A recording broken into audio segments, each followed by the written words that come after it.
इन टुक shape मतलब कि आप यहाँ पर देख लो कि भारत के अंदर में जो कॉन्स्टिट्यूशन का एक मेन फंक्शन था, बैटल ऑफ प्लासी हारने के बाद ईस्ट इंडिया कंपनी 100 साल तक कब तकरीबन राज करती है। और यहाँ पे हमारे कॉन्स्टिट्यूशन का एक थोड़ा सा दिया सा जल तो पहले गया था, यहाँ पे थोड़ा ज़्यादा होप हो जाता है। कब? यहाँ पे 1858 से लेके 1947 के बीच में, जो कि आप यहाँ पे देख सकते हो ब्रिटिश राज के अंदर में इंडियन कॉन्स्टिट्यूशन जो इंडिया का संविधान था वो टुक शेप लेने लग गया था। और 1950 आपको पता है यहाँ पे हमारा, नमस्ते भाइयों, मेरे भाई ये आपके ना कॉन्स्टिट्यूशन के पार्ट 2 है इंग्लिश मीडियम में, चाहे आप 11th क्लास में हो या 12th क्लास में हो, ये सारे के सारे आपके एक मिक्स कंटेंट दे रहा हूं आपके पास, जो कि आपके एनसीईआरटी के लाइन बाय लाइन मिलेंगे। और साथ में जो सबसे ज्यादा इंपॉर्टेंट की पॉइंट्स हो सकते हैं ना वो है मेरे भाई, मेरा कहने का मतलब पता है क्या होता है कि अगर चाहे आप ना कुछ भी पढ़ो लेकिन आप डिटेल में पढ़ो, बिकॉज इस टाइम आपके पास समय है,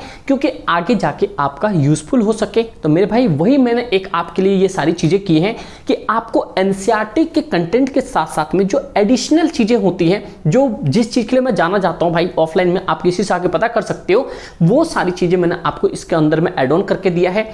थोड़ा सा पेशेंस रखना होगा, आपको सारी चीज़ों को समझनी होगी, आपके पास इतना अच्छा स्किल्स हो जाएगा, इतना अच्छा नॉलेज हो जाएगा कि आप अपने क्लास के अंदर भी बहुत अच्छे लेवल पे आप अपनी मतलब की पोजीशन बना सकते हो। तो मेरे भाई हम डिटेल में सारी चीज़ों को समझेंगे, क्योंकि मैंने सारे बच्चों से पूछा कि आप मुझे बता दो कैसा डिटेल में चाहिए या ऐसे नॉर्मल ईजी तरीके से। तो बच्चों ने सभी ने बोला, हिंदी इंग्लिश मीडियम वाले जितने भी सेट श्रेणी है सभी ने बोला इंग्लिश में, इंग्लिश आई मीन हिंदी दोनों में डिटेल में चाहिए। तो ये मेरे भाई आपके पास डिटेल में वीडियोस है। इससे पहले हमने पार्ट 1 में खत्म कर लिया था कि हमें व्हाई वी नीड कॉन्स्टिट्यूशन, हमें क्यों कॉन्स्टिट्यूशन की जरूरत होती है। अगर आपने पार्ट 1 नहीं देखा है तो जाके देख लो। आज हम पढ़ेंगे, सबसे पहला इंपॉर्टेंट पॉइंट है perform all functions we need to constitution. आपने देखा ये वाला इंपॉर्टेंट पॉइंट है, क्लास 11 के नजरिए से देखो तो यहाँ पे functions we need to constitution, constitution के अंदर में जो फंक्शंस होते हैं क्या होते हैं, मैंने आपको इसमें टॉप 4 लिख के दिए हैं। वैसे होने के लिए बहुत सारे हो सकते हैं, लेकिन एक वैलिड देखा जाए तो टॉप 4 तक पढ़ा जाता है। सबसे पहले पहला देखते हैं मेरे भाई, पहला क्या कह रहा है यहाँ पे, पहला कि द फर्स्ट फंक्शन जो आपका इसमें ये चीज बताता है कि constitution is the provide a set of basic rule that aloe the minimum होता है coordination amongst the member of a society. तो पहला फंक्शन इसलिए होता है कॉन्स्टिट्यूशन की, कॉन्स्टिट्यूशन हमें एक बेसिक सेटअप रूल देता है कि जो सोसाइटी में हम एक दूसरे से मिलजुल के रह सके। सेकेंड फंक्शन है, आप भाई पेपर में लिख के आना, constitution is specify who has the power make decision in society, it decide who the government will be constituted. मतलब दूसरा फंक्शन ये होता है कि सोसाइटी में किसके पास पावर होगा वो किसी चीज पे डिसीजन ले सकता है। जैसे विलेज लेवल पे आपने देखा होगा, एक विलेजर्स होते हैं, दो विलेजर्स ने मान लो किसी के मतलब मियाँ बीबी में लड़ाई हुई, मारधार हो गई, एकदम सर फोड़ा फोड़ी कर दिया, उसके हिसाब से अब मान लो जो उसकी वाइफ है किसके पास गई, वहां के वो सरपंच के पास गई या वहां के मुखिया के पास गई, तो उन्होंने वो डिसीजन लिया कि भाई देख तूने ऐसा कर दिया, तूने ऐसा कर दिया। बहुत सारे केस हो जाते हैं आप जानते हैं गांव मोहल्ले में, तो वहां पे पावर डिसीजन मेकिंग किसको दिया गया, सरपंच या पंचायत को दिया गया। ये भी हमारा सेकंड फंक्शंस में इसे देखा गया है। थर्ड फंक्शंस कह सकते हो of a constitution is set up some limit on what government can impose on its citizen. Third में ये बोला गया है कि गवर्नमेंट के पास भी एक लिमिटेशन है कि वो इंडियन सिटीजन्स पे क्या चीज का इंपोज कर सकते हैं। जैसे मान लो इमरजेंसी हम आगे पढ़ेंगे, जैसे कि भाई फाइनेंशियल इमरजेंसी हो सकता है, हमारा नेशनल इमरजेंसी होता है, इंटरनेशनल इमरजेंसी होता है।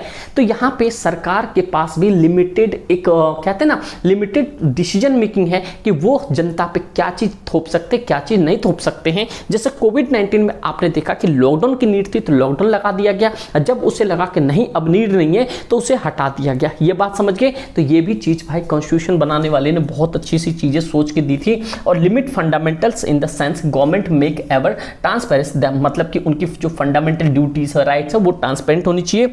द फोर्थ फंक्शन होता है constitution is to enable the government is fulfill the separation of society and create conditions for the just society. मतलब कि जो चीज सोसाइटी को चाहिए उनको फिलफिल करने के लिए उनके पास सफिशिएंट मात्रा में चीजें रिसोर्सेस अवेलेबल होना चाहिए सरकार के पास। ये हमारा कॉन्स्टिट्यूशन के अंदर फंक्शन में कहता है। तो ये आपको समझ आ गई होगी। अब हम बात करेंगे history of constitution of India. आपको समझ आना चाहिए भाई एनसीईआरटी में सिर्फ आपको कॉन्स्टिट्यूशन पढ़ना होता है, लेकिन आज आपको पता चलनी है कि ग्रेट द अशोका क्या था, इनके इंस्क्रिप्शन में क्या लिखा गया था, सरनाथ में क्या था, इनके जो खरोष्टी ब्राह्मणी में क्या था, जेम्स प्रिंसेस क्या था, ये सारी चीज़ों को आज डिस्कस करेंगे। तो अब असली कहानी तुम्हारी यहाँ से शुरू होगी, वो पार्ट 1 का ही समझो। तो मेरे भाई ये आपका फर्स्ट इंडियन कॉन्स्टिट्यूशन का बुक दिख रहा है और ये चीज़ मैंने आपको बताया। तो आप लोग मुझे कमेंट करके बताओ जो फर्स्ट पार्ट में इसके पीछे ये जो हमारे जो स्तंभ होते हैं इस पे कितने शेर है। तो बताओ भाई, यहाँ पे 3 है, 4 है, यहाँ पे 5 है। रात के 2:30 बजे भी इसे बाइक को चैन नहीं मिल रहा, समझ गए भाई। यहाँ पे देखो भाई, अब ये दिख रहा है आपको history of constitution of India. आपको एक पॉइंट बता दूं, जो भारत की हिस्ट्री है, मतलब भारत का अपने इंडियन कॉन्स्टिट्यूशन की, आपको दिख रहा होगा 1946, बट ये सही नहीं है। आप अगर हिंदी वाले की वीडियो जाकर देखो तो आपको पता चलेगा कि उस टाइम कैसे हमने 1985 से जो हमारे पास डिमांड कर दी थी स्वराज सिंह, जो स्वराज की किसने, बाल गंगाधर तिलक, और हमारे पास जितने भी लोग थे वो सारे मिलके। लेकिन हमारे पास जो एंसेंट एक एविडेंस है वो आता है इंडस वैली सिविलाइजेशन से, जो कि आप 12वीं क्लास में पढ़ोगे। और ये सारी चीज़ें इसके ऊपर में डिफाइन किया गया। हमने एक कंसेप्ट बनाया किस तरीके से इंडिया के अंदर में सारी चीज़ें रेवोल्यूट होती गई, किस तरह से रूल्स एंड रेगुलेशन आते गए।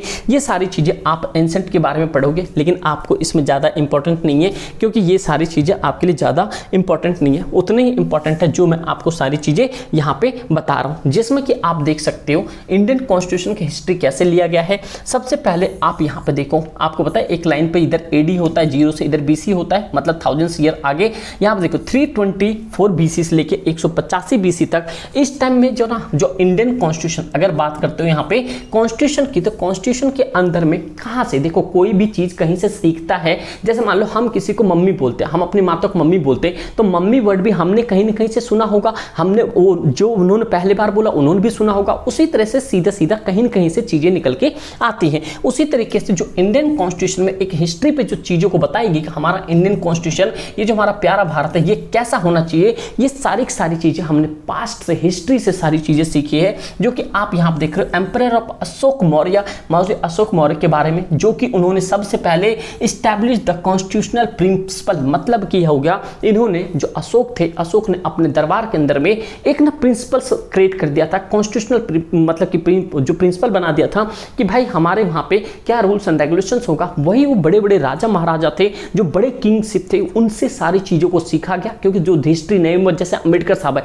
अम्बेडकर साहब थोड़ी ना भाई इस टाइम अशोक मौर्य के टाइम में थे, चंद्रगुप्त मौर्य के टाइम में थे, ऐसे नहीं थे। वहां पे बिंबिसार के, पता चले बिंबिसार के दरबार में काम कर रहे हो, ऐसे तो नहीं थे। लेकिन उन लोगों ने इन्हीं सब चीजों को पढ़ के, सारी चीजों को देख के कॉन्स्टिट्यूशन को, फ्रेमवर्क को तैयार किया। जब आज इतना तगड़ा फ्रेमवर्क है, जो हमारे इंडियन कॉन्स्टिट्यूशन रिजिड भी है और फ्लेक्सिबल भी है, तो इसी एक कारण में है कि सबसे पहले अशोक जो मौर्य थे, इनकी जो इस्टेब्लिशमेंट था प्रिंसिपल्स के हिसाब से, जो मेजर रॉक पे लिखा गया, पिलर पे लिखा गया था, major rock public and reference known the edict of Ashoka के नाम से जाना जाता है। फिर उन्होंने देखा ईस्ट इंडिया कंपनी, जो टोटल एडमिनिस्ट्रेटिव कंट्रोल था, जो आपको पता होना चाहिए, जो हमारा कॉन्स्टिट्यूशन किस बिहाफ पे लिखा गया, क्या हिस्ट्री थी। तो ये हिस्ट्री थी कि भाई जो ब्रिटिशर्स, सबसे पहले हमने देखा इनका क्या कंट्रोल था, क्या प्रिंसिपल्स था। फिर हमने देखा यहाँ पे, जो हमने देखा कि जो ब्रिटिश ईस्ट इंडिया कंपनी आई थी, आपको पता है कितने में आ गई थी, यहाँ पे 1600 में ईस्ट इंडिया कंपनी आ गई थी। उस टाइम हमने देखा कि टोटल उसका एडमिनिस्ट्रेटिव कंट्रोल कैसा था, जो कि गेनिंग किया था taxation in Bengal after the battle of Plassey.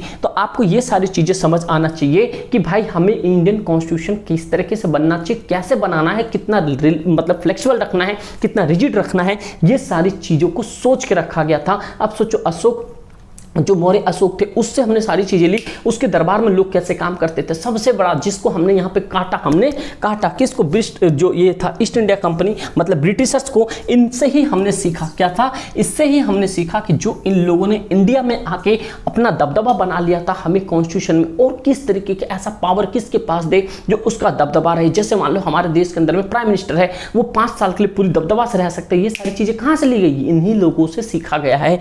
जिसमें कि आप ये सारी चीजों देखो, यहां पे ईस्ट इंडिया कंपनी आई थी 1600 में। इसकी जो टोटल एडमिनिस्ट्रेटिव कंट्रोल था, वो देख के भाई लोग बहुत ज्यादा, मतलब कि उन सब चीजों से भी सीखा जो कि टैक्सेशन के लिए होता। बंगाल में बैटल ऑफ प्लासी के पास हुआ था। आपके लिए हिस्ट्री में ये बहुत ही ज्यादा इंपॉर्टेंट है। अब एक पॉइंट आप ध्यान से सुनो, बैटल ऑफ प्लासी क्या है। ये बैटल ऑफ प्लासी जो है ना, यहाँ पे ये आपके पता था ईस्ट इंडिया कंपनी और हमारे बंगाल के जो नवाब थे सिराजुद्दौला, उसके बीच में हुआ था। लिख देता हूं यहाँ पे कहीं, देखो भाई आप ध्यान से सुनो, ये पॉइंट आपके आपके लिए बहुत ज़्यादा कहर पॉइंट है। देखो जो प्लासी की लड़ाई थी किसके बीच में होता है, एक था रॉबर्ट क्लाइव और यहाँ था वर्सेस, लिख लो रॉबर्ट क्लाइव वर्सेस था सिराजुद्दौला, सिराज ऐसे लिखना, उद यहाँ पे DAULA दौला, है ना भाई, सिराजुद्दौला के बीच में हुआ था, जो कि मेन फंक्शन यहाँ पे था कि सिराजुद्दौला कभी हारता नहीं, लेकिन जो सिराजुद्दौला का मीर कमांड जो जाफर था, मीर जाफर इसको नाम था इसका, मीर जाफर, ठीक है, जो इसका कमांडर था, कमांडर से पहले ही रॉबर्ट क्लाइव की सेटिंग हो चुकी थी और रॉबर्ट क्लाइव ने इसको लालच दे दिया था कि इस बैटल ऑफ प्लासी के अंदर में सिराजुद्दौला को हराना है और हराने के बाद आप ही को हम यहाँ का राजा बनाएंगे, जो कि उन लोगों ने 100 साल आराम से, ये भी बेवकूफ़ था, अब पता नहीं क्या गद्दारी कर बे भैया मीर जाफर, अभी होता सामने तो उसको मैं दिखाता। तो ये सारी चीज़ें करने के बाद सिराजुद्दौला यहाँ पे हार जाते हैं। ईस्ट इंडिया कंट्री, जो ईस्ट इंडिया कंपनी आती है उसका नवाब, अब वो तो ख़त्म ही हो जाता, अब ईस्ट इंडिया कंपनी उस पर जो नवाब होता बंगाल पर, उस पर अपने टैक्सेशन एरियाज पे अपना कवर कर लेता है, जिसका हेड कौन होता वहाँ का रॉबर्ट क्लाइव होता है। जो सबसे एक इंटरेस्टिंग बात बताऊँ यहाँ पे ना, आप डेट लिख लेना, ये 23 जून को हुआ था। क्या हुआ था भाई, 23 जून 1757 को हुआ था बैटल ऑफ प्लासी, जो कि आपको बता दें बंगाल के पास हुआ था। और यहाँ पे एक इंटरेस्टिंग पॉइंट और है, जो ये बैटल ऑफ प्लासी थे, यहाँ पे इतना मजबूत था ना ईस्ट इंडिया कंपनी कि भाई इसके सिर्फ ना 27 लोग मरे थे और इसके जो थे यहाँ पे 500 लोग मर गए थे, किसमें, इस बैटल के अंदर में। और यहाँ पे देखा जाए तो इसके तरफ से, ईस्ट इंडिया कंपनी की तरफ से सिर्फ 3100 लोग लड़ रहे थे और मीर जाफर की तरफ से भाई यहाँ पे 50,000, मतलब कि यहाँ पे देख सकते हो, यहाँ पे 31, यहाँ पे मतलब कि 5000 ऐसे 50 लोग लड़ रहे थे, मतलब कि ऑलमोस्ट मान लो ना कि सीधा 50,000 से प्लस के लोग लड़ रहे थे यहाँ पे, समझ रहे हो बात को, यहाँ पे 5000 ये 50,000 के करीब लोग लड़ रहे थे इसकी तरफ से। फिर भी ये सारे लोग यहाँ पे मारे गए थे। क्यों मारे गए थे, क्योंकि इनके पास क्या थे, वो तलवार से लड़ने जाते थे, आर्टिलरीज, गन्स, वेपन्स, कैनन लेकर आते थे ब्रिटिशर्स, क्योंकि इनका टेक्नोलॉजी थी उस टाइम भी। आइए इंडियन वाले की सिराजुद्दौला किससे लड़ने जाते, तलवार से, ये घोड़े पाते थे तलवार लेके, ये काट टिक लिए, और वो लोग क्या होते थे गन पिस्टल लेकर आते, जब तक ये उनके पास पहुंचते थे ये गर्दन उड़ाएंगे, जब तक तो ठैक कर देते थे, कहानी खत्म हो जाता। जैसे पबजी में उड़ा देते थे बंदे, ये लोग वो इसको सब्जी समझते थे, तो इसीलिए ये लोग हार गए। समझ लो मेन पॉइंट क्या था, इनके पास टेक्नोलॉजी थी नहीं, इनके पास उतना पेनी मतलब कि हथियार था नहीं, बस वही तलवार था, भाला वाला लेके चलते थे, वही 1857 के रिवोल्ट के जैसे, उनके पास गन था, कहानी खत्म। तो इसीलिए ये लोग क्या हुए थे, यहाँ पे हार गए थे। लेकिन इस हार से भी हमें कॉन्स्टिट्यूशन बनाने में बहुत ज़्यादा मदद मिली थी। उसके बाद ईस्ट इंडिया कंपनी की यही सारी चीज़ें चलती रही। फिर ईस्ट इंडिया कंपनी हमारे पास जो आई है, टोटल यूनिफाइड कंट्रोल करना चाहती थी होल कंट्री पे, इंडिया पे, लेकिन ये सारी चीज़ें नहीं चली, क्योंकि 1857 में हमने क्या कर दिया था, रिवोल्ट कर दिया था। और यहाँ से भी हमने काफ़ी सारी चीज़ें सीख ली, कहते हैं ना अपनी गलती से सीख लेना चाहिए।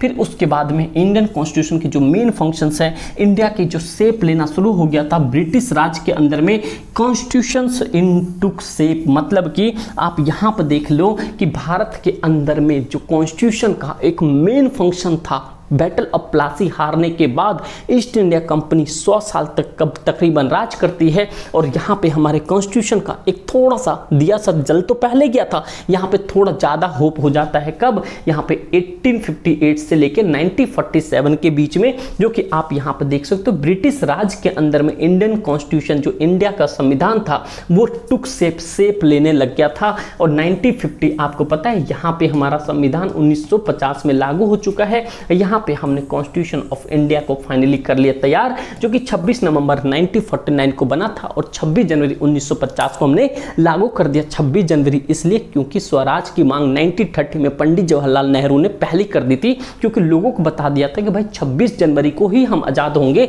लेकिन वो 1930 में हो नहीं पाए थे। आते आते 17 साल और लग गया, बट कोई बात नहीं, देर आया दुरुस्त। आज हमारा प्यारा भारत भाई आगे है, सब चीज़ में आगे है। उन लाल जोड़े कपड़े वालों को भी पीछे कर दिया है। इस बात पे एक फ्लैग होना चाहिए कमेंट बॉक्स में फायर के साथ में, समझ गए भाई यहाँ पे, जिसे आज हम लोग जानते हैं। अब यहाँ पे देखो ये सारी चीज़ें इस्टेब्लिशमेंट कैसे हुए थे। अशोका के बारे में मैं आपको हिस्ट्री में पढ़ाऊंगा, तो वहाँ पे बहुत ज़्यादा मजा आएगा कि कलिंग के वॉर के बाद 1920 में किस तरीके से ये यहाँ पे जीत गया था। और ईस्ट इंडिया कंपनी ये टैक्सेशन लेके बैटल ऑफ प्लासी में ये सारी चीज़ों को आगे लेकर आया। ईस्ट इंडिया कंपनी 1600 में आए थे after gaining right of taxation के लिए। ये पॉइंट याद रखना। 1757 में यहाँ पे 23 जून याद लिख लेना, यहाँ पे 23 जून 1757 को बैटल ऑफ प्लासी हुई थी, जिसमें कि आपको कहानी मैंने बता ही दिया। फिर आपको यहाँ पता चले east India company unified control करना चाहती थी पूरे एरिया पे, मतलब कि उनको लग रहा था कि भाई अब तो मैं कर ही लूँगा पूरे एरिया पे कंट्रोल। आपको लग रहा होगा हिस्ट्री चल रहा, बट हिस्ट्री नहीं, ये पॉलिटिकल है, ये पॉलिटिकल पे ही सब कुछ डिपेंड होता है, याद रखना।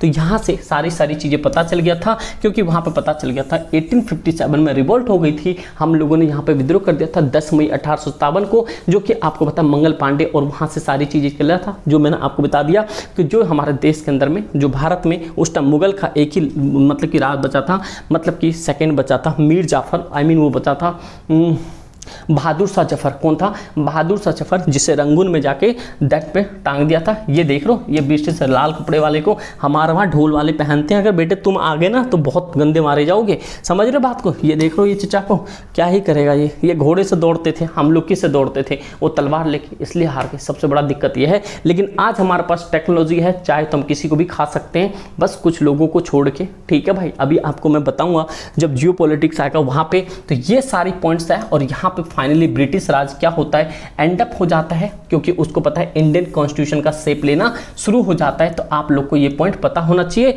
और यहाँ पे जो एक्ट ऑफ बेटर गवर्नमेंट की बात आता है 1858 में, यहाँ पे एक कहते हैं कि अब ना एक ऐसा एक्ट लाया जाए कि जो भारत के लोग भी उसमें शामिल हो, जो कि हमें पता है यहाँ पे सबसे पहला एक्ट जो हम लेके आए थे, इन सबों को लेकर 1861 में एक्ट बना, 1892 में एक्ट बना, 1919 में एक्ट बना, 99 में एक्ट बना। ये सब एक्ट छोड़ के सबसे इंपॉर्टेंट एक्ट था यहाँ पे 1935 एक्ट, जो कि आप इंडियन करेंसी के नोट पे भी देखोगे, उसी टाइम बोला गया था कि ये एक्ट इसी के अकॉर्डिंग चलेगा। जब आपके ऊपर देखोगे नोट तो रिजर्व बैंक ऑफ इंडिया होगा, उसके नीचे लिखा होगा this note is granted by Indian government act 1935। उसमें क्या था, डायरेक्टरी सिस्टम लाए गए थे। ये सब पॉइंट्स को बता रहा हूँ कि इन सब में जितने भी काउंसिल्स थे, जितने भी काउंसिल्स बने थे 1861, 1892, 1819, 1999, इन सबों में ये बताया गया था कि भाई आपके पास जो लेजिस्लेचर है, जो लेजिस्लेचर हो गया, एग्जीक्यूटिव हो गया, उन सबों की पावर बढ़ाया जाए, उन सबों में भाई हमें भी शामिल किया जाए, जो इंडियन लोग थे, क्योंकि उनको पता था 1857 के बाद मामला खराब हो गया था, तो ये लोग चाहते थे। और उसी दरमियान में मैंने आपको बताया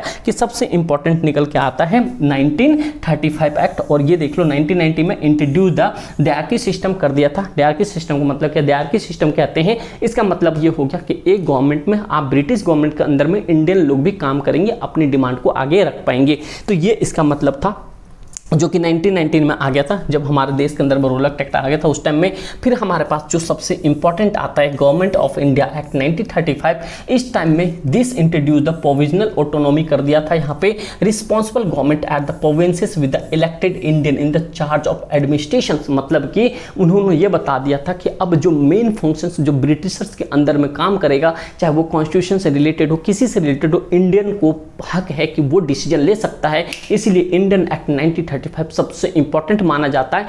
एज ए डायरेक्टरी के कंपैरिजन में, डायरेक्टरी मैंने बता दिया ब्रिटिश गवर्नमेंट के अंदर में इंडियन लोग भी काम कर सकते हैं, तो मतलब एक गवर्नमेंट में दो लोग काम कर सकते हैं मिलजुल के। जैसे कि आपके स्कूल में होता है ना, एक सीट पे जगह नहीं तो दो जने बैठ जा, तो वो वाला हिसाब किताब होता है। फाइनली इसको क्या होता है 1947 भारत जो होता है यहाँ पे आजाद हो जाता है। ऊपर डायरेक्टरी सिस्टम मैंने आपको बता दिया। यहाँ पे British gave the control of government of India to dominance and the India and Pakistan for the entire till the constitution was made both good government according to the government of India 1935। यहाँ पे क्या होता है 1947 में हमारे पास एक act आती है। उस एक्ट में क्या होता है, हम आज़ाद हो जाते हैं। जो नल्ला पाकिस्तान है, आपको होता है पाकिस्तान का मैप क्या कुत्ते के जैसे हैं, आपको पहले ही बता दिया मैंने। और पाकिस्तान का नाम जो है, पाकिस्तान किसने दिया था, यहाँ पे पाकिस्तान देता रहमत अली ने दिया था। किसने दिया भाई, चौधरी रहमत अली ने दिया था। और ये जानते हो पाकिस्तान का नाम कैसे पाकिस्तान दिया था, इन्होंने कहने का मतलब था कि ये जो है हमारा पाकिस्तान, ये देखो ये जो था यहाँ पे पाकिस्तान, ये तो हमारा कश्मीर वाला एरिया था, ये हमारा अफगानिस्तान वाला एरिया था, ये हमारा पंजाब वाला एरिया था। उसका कहने का मतलब था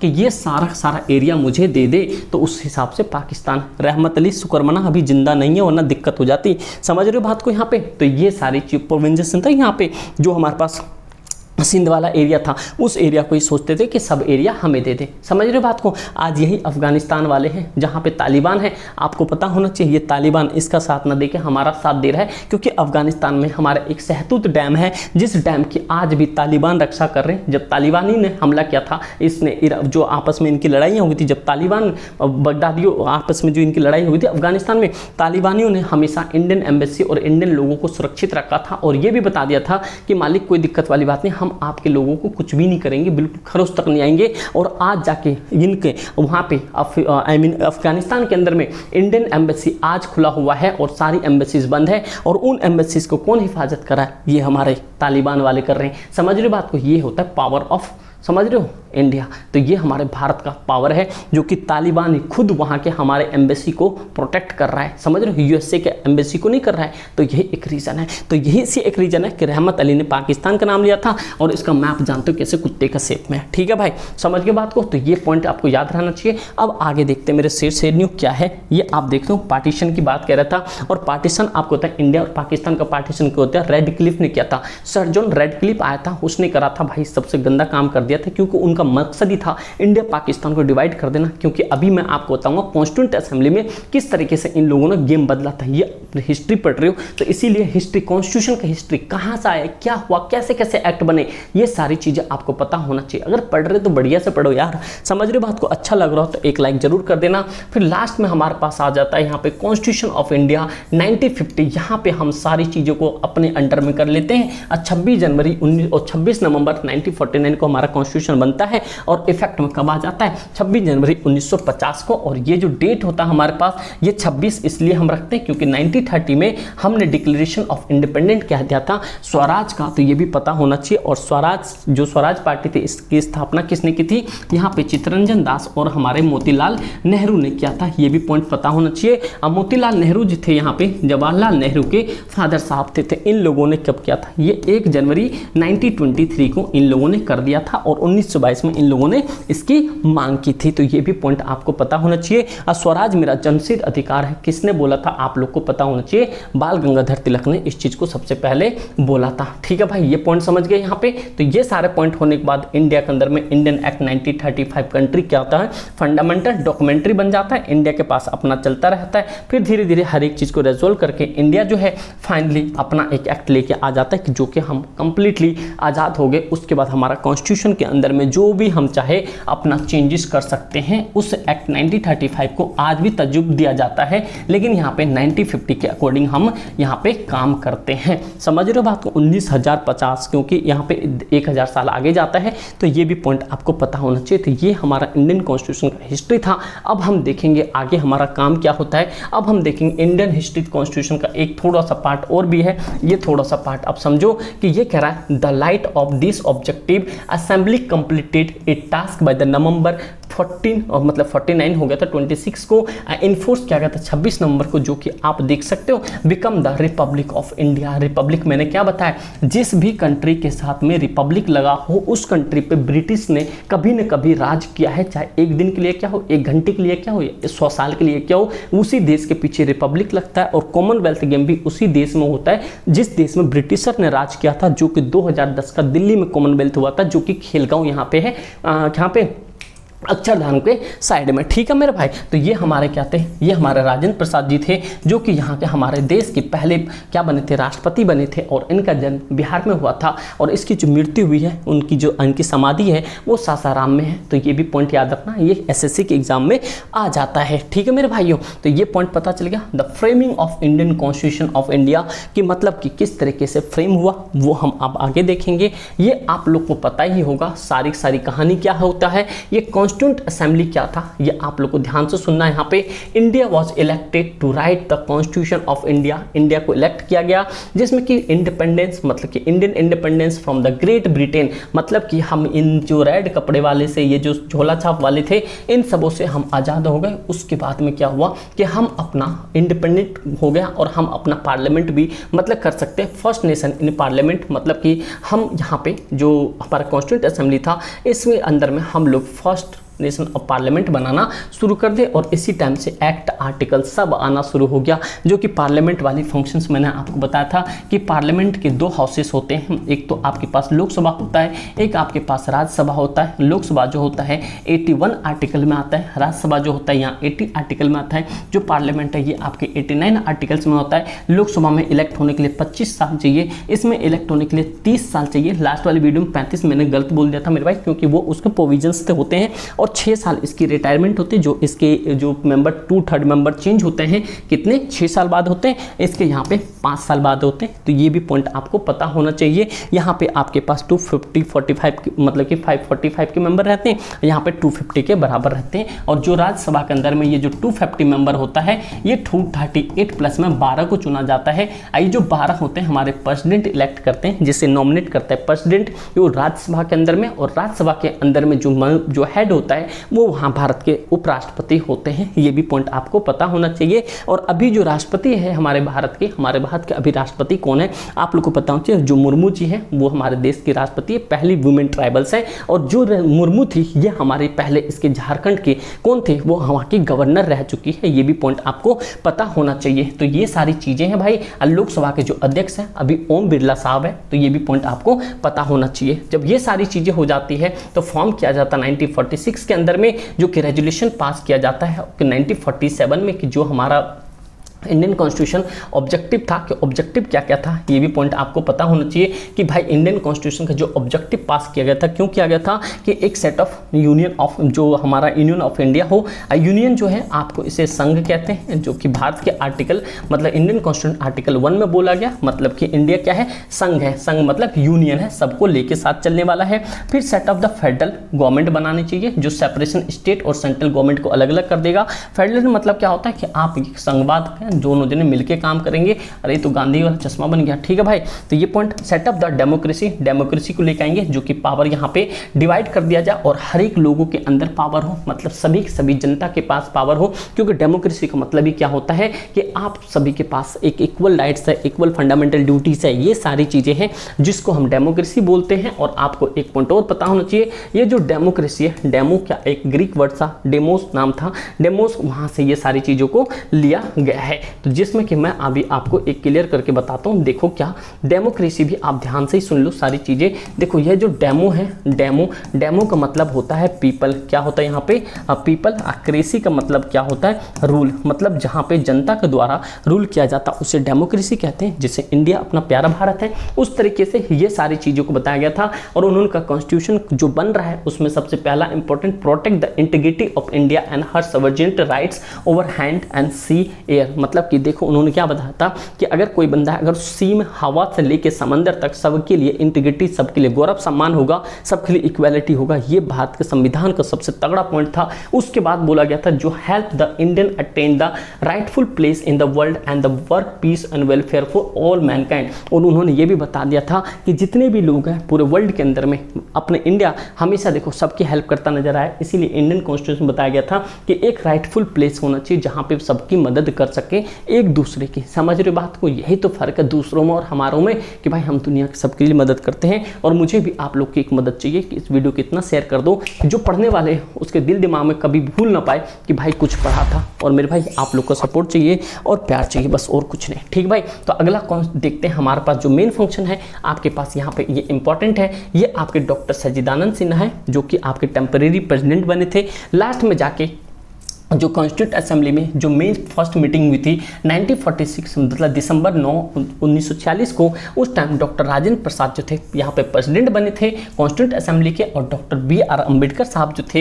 ये चेयरमैन बने थे ड्राफ्टिंग कमेटी के। तो ये आपके मैच करने के लिए आएगा। तो मैचिंग करने के लिए कैसे क्वेश्चन आएंगे तो ये भी पॉइंट याद रखना। जैसे आपके मान लो यहाँ पे 11 दिसंबर बोल देगा, यहाँ पे 9 दिसंबर बोल देगा, इस तरीके से कहानी आएगी मैचिंग करने के लिए। तो ये भी पॉइंट आपको पता होना चाहिए। तो जो सच्चिदानंद सिन्हा थे ये टेम्परेरी अध्यक्ष बनाए गए थे, और जो हमारे उसके बाद में राजेंद्र प्रसाद को परमानेंट कर दिया गया था, और BR अम्बेडकर साहब को ड्राफ्टिंग कमेटी का चेयरमैन बनाया गया था। और जो BN राव थे, BN राव उनको एडवाइजर बनाया गया था। देखो बाबा BR अम्बेडकर के इक्विवेलेंट कोई भी पढ़ा लिखा नहीं था, लेकिन बाबा BR अम्बेडकर से थोड़ा ज्यादा पढ़े लिखे कौन थे, BN राव थे। कौन थे यहाँ पे, BN राव थे। जो BN राव इसके एडवाइजर थे। इंडियन कॉन्स्टिट्यूशन क्या थे, एडवाइजर थे, मतलब सलाहकार थे।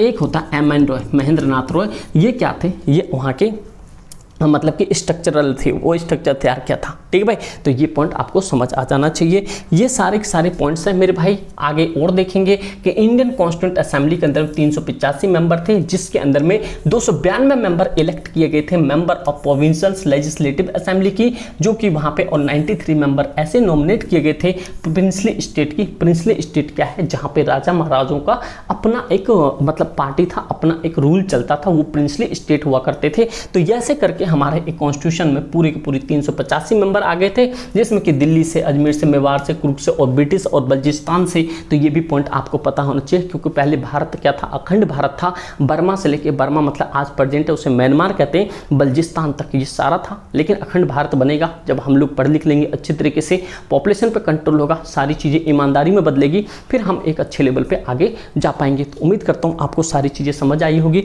अभी और बहुत सारी स्लाइड्स हैं, मैं आपको चाहता हूँ कि एक ना ऐसा परंगत बना दिया जाए कि जब आप कहीं खड़े हो जाओ तो आपके मैम, टीचर, कोई भी हो, आपके सामने बोले कि हाँ बच्चे के अंदर में दम है। तो मेरे भाई ये क्लास यहीं पे ख़त्म करते हैं। ये बज गए रात के 3 बज रहे हैं। तो मेरे भाई आपको किसी भी तरह की दिक्कत परेशानी हो, बस आप लोग कमेंट करके बता देना, और इस वीडियो को अपने एक दोस्त यार में शेयर जरूर करना। अगर आप लोग ह्यूमैनिटीज सब्जेक्ट्स में हो, अगर जीवन में सपना जानते हो, IAS देखना, PCS बनना, किसी भी तरीका किसी स्टेट गवर्नमेंट में जॉब लेना, सरकारी नौकरी के लिए खास करके अगर आप लोग चाहते हो तो भाई GS का बहुत बड़ा डिमांड होता है। आज इस चीज़ को ऐसे पढ़ लो ना कि भाई एग्जाम में कभी सोचना ना पड़े। जब आप ग्रेजुएट होकर निकलो तो 21 साल के अंदर में यहाँ पे सितारे लगे हो, चाहे जिस लेवल का सोच ले, UPSC से लेके BPSC तक, BPSC से MPPCS तक, MP से UP APSC तक, समझ लो भाई सारे के सारे निकलेंगे। लेकिन ये है आपके अंदर में क्लेवर होना चाहिए, कलेजा होना चाहिए। अगर आप सोच ले मन में कि कर सकते हो तो मतलब कर सकते हो, एक बार करके तो देखो। मैंने एक चीज़ और बताया आपको, 10वीं क्लास में बताया होगा आपको कि भाई आसमान में हजारों करोड़ों सितारे से